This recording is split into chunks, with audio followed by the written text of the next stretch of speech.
Sorry for the interruption. I had to go take care of something important. But yeah, like I was saying previously, you don't want that kind of fight with an inmate whose mindset is that he don't have anything to lose. That's not what you want. You want to try to solve that situation as smooth as possible. And what he told me, that the reason why he was upset is because, for one, he's able to work and send money back home to his daughter. Thinking about his daughter is the only thing that's keeping him sane, and he felt like the situation between him and the officer was going to affect that. So what I told him is that, how about this? You don't have to go solitary confinement. You could go to the holding cell for a few hours. I just need to separate you from this officer so you guys won't have an issue again. Go to the holding cell for a few hours. You're able to come back, get ready for work. And I even talk to your boss and put in a good word for you and let him know that I don't have an issue with you. Never had an issue with you. It's just a disagreement between you and the officer.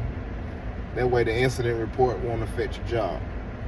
And he was okay with it. And he was like, okay. He said, you can walk me down the yard, but I don't want that officer nowhere near me. And I was like, cool. We don't have to fight. You're still getting disciplined, but it won't affect anything that you're worried about, and you won't have to worry about losing your job. And that's how I handled that situation.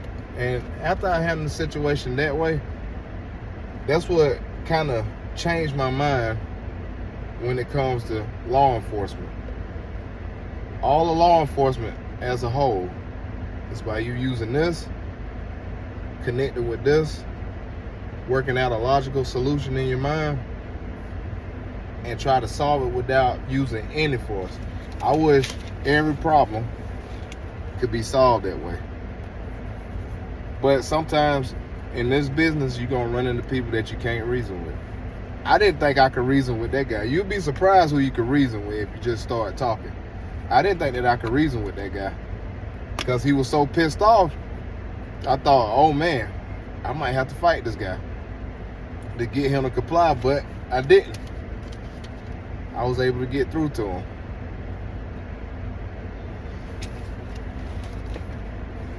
So that's the kind of outcome that you want without it having to resort to force.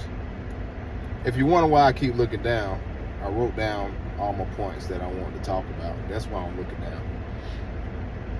Okay. So, number four, things to know before becoming an officer or getting involved in law enforcement. Be physically fit and learn a martial arts discipline. The reason why you need to be physically fit, especially if you work in corrections.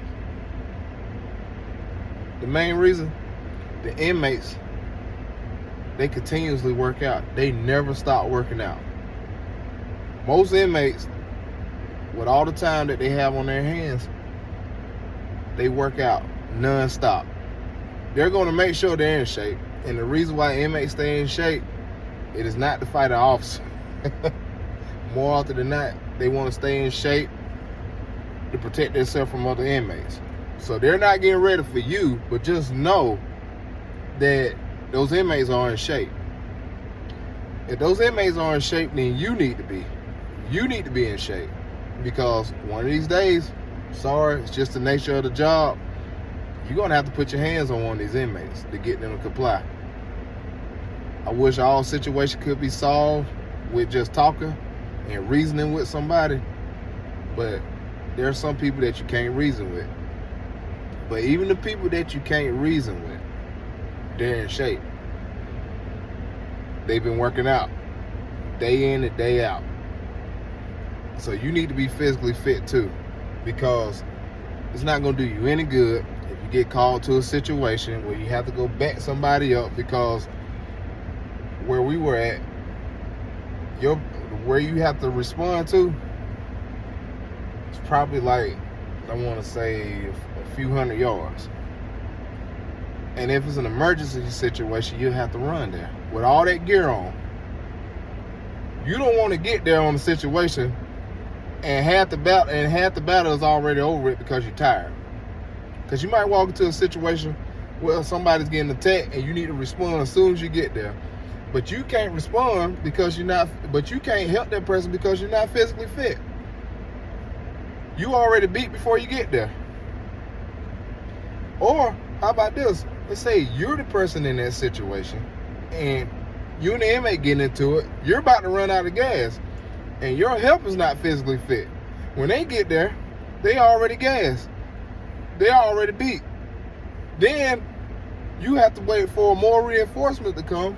And if they're not physically fit, then all of you guys are going to lose. All of you guys are going to lose because you have some situation where it involves more than one inmate. And all those inmates, they didn't have to run anywhere. They already where they supposed to be.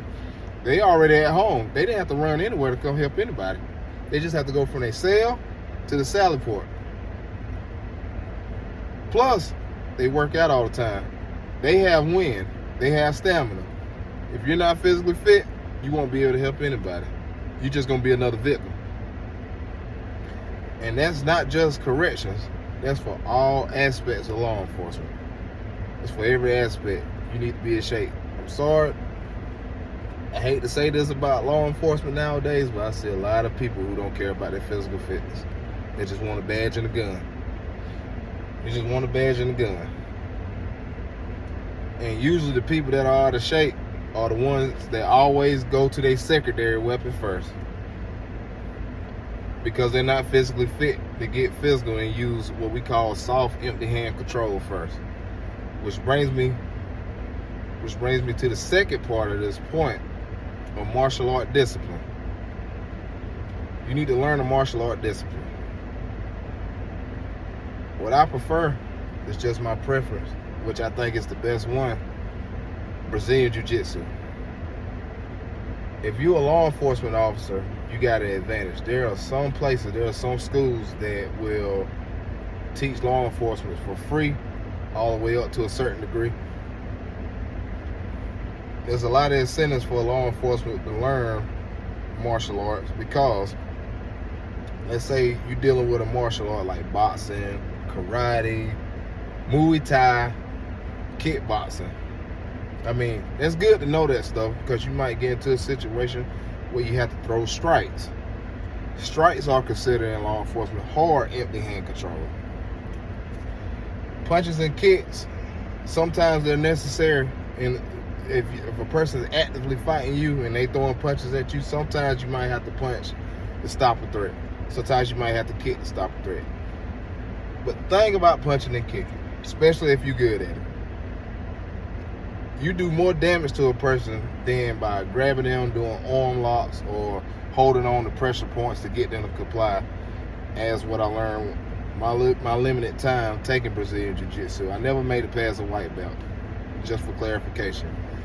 But the little bit that I learned helped me out a whole lot. The thing about throwing punches and kicks, you can seriously hurt the other person. And in this field, when you seriously hurt somebody, before you take them to jail to get booked in, they need medical attention. If the jail don't want to take them because they feel like the person is still beat up real bad, then you have to take them to the hospital and you have to sit with them while they're at the hospital. Look at how much time they took out of your day. That takes away from the manpower that you have while you're on shift. Some places, like I said before, manpower is few in number. So when one person's down because they got to take a subject to the hospital, that puts a strain on the rest of the shift, because now that they may get another serious call where they need your help, and because this person that you got in a fight with by throwing hard strikes have to go to the hospital, it takes a lot of time. It takes a lot of help away from shift. So that's why I would prefer Brazilian Jiu-Jitsu. Not saying anything wrong with throwing punches and strikes in a situation where you have no other choice. When somebody's actively fighting you, you got to do what you got to do. But even if you have Brazilian Jiu-Jitsu, a little bit of training of that, if you know how to dodge a punch,